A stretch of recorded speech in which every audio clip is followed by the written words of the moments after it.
Hello lovelies, it's Adele from Crow with the Flow. If you're new here, welcome to my channel. If you're back, thank you so much for joining me again. Today, I'm gonna make you obsessed with textured yarns.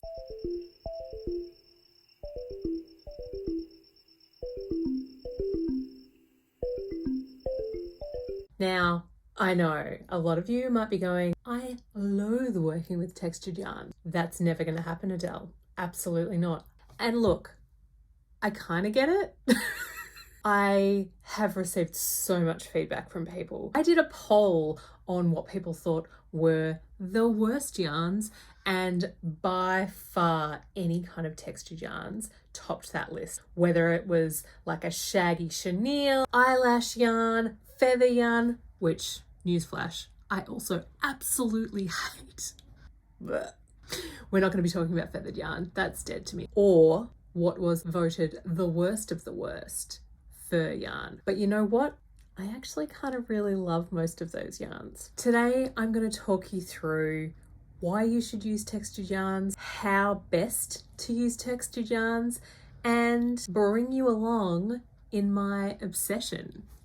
Let's get started. First things first, why should you even consider using textured yarns? When you make things with textured yarns, you are automatically going to stand out from the crowd. They don't look like everybody else. And I know I bang on about this all the time. Why would you want your creations to look like anyone else's? You kind of shouldn't, in my opinion. Using textured yarns will really help you stand out from the crowd. The second reason, because they're much maligned and not everyone loves using them, oftentimes you can get textured yarns for way cheaper than you can get other yarns. For example, this eyelash yarn, black eyelash yarn, apparently no one wants to use it. I got this yarn for an absolute steal out the back of one of my favorite local yarn stores. They have this basement bargain area, and this yarn was, I think, $1 a ball. Absolute bargain. So I got lots of it. Similarly, fur yarn. Look at this color. It's amazing. I got it at an op shop, at a thrift store, because apparently, once again, no one wants to work with it. And I got 4 skeins for, I think, $3. And in this economy, I think we're all looking for a bit of a bargain, especially when it comes to yarns. Now, pom-pom yarn is definitely not something that I would recommend starting with, but again, thrift store gold. And that giant 300 gram ball, $3. Absolute steal. Another reason why you should consider textured yarns, it's actually much more forgiving for hiding mistakes. Like if you increase somewhere where you don't mean to, as long as you're keeping count, you can hide those kinds of mistakes. If your decreases are particularly sloppy, you often get holes in them that you can see.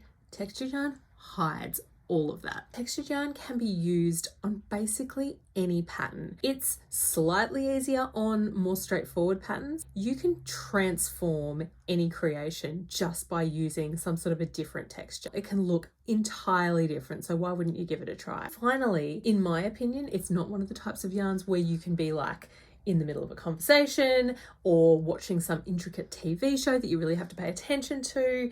You do have to really focus, and having that mindfulness time, having that true focus, that flow with what you're doing is really lovely sometimes. Very much forces you to pay attention. All right, so if you've made it this far, now I'm going to talk through some ways to make working with textured yarns slightly less daunting. Before you even get started, if you've never worked with textured yarns before, you want to pick a pattern that is really straightforward. I mean, this is just a ball, and you can see just how much personality you can get from adding that textured yarn. I mean, this little soot sprite, how cute is it? Once you've chosen the pattern that you're going to use, you need to select your yarn. So you can see here I've got black eyelash yarn and also a cotton yarn that's multicolored. And what we're going to do is actually double strand them. So what I mean when I say double strand is hold the yarns together and just work it as normal. And what double stranding does is it enables you to see the stitches much more clearly. So you can see I've used a multicolored yarn here, mostly initially so that you can see what's going on. But actually I ended up really liking how it looked.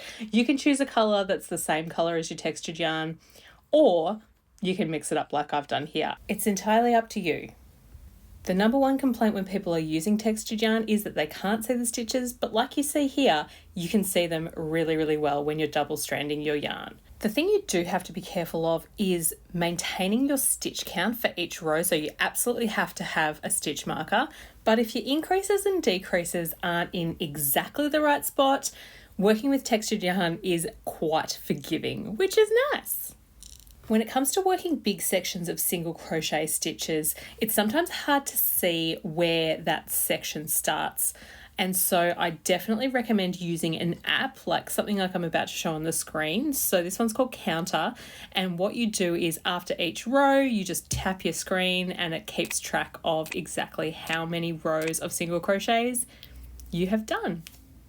Another thing to be aware of is as your project is working up, what you would technically consider the right side being on the outside isn't quite as fuzzy as the wrong side. So often what I'll do is flip the project so that that wrong side is on the outside. It's more fuzzy like you can see here, whereas with the right side facing out, you can see more of that colored yarn. It's entirely up to you which one you choose though, because I mean, what is right or wrong when it comes to crochet?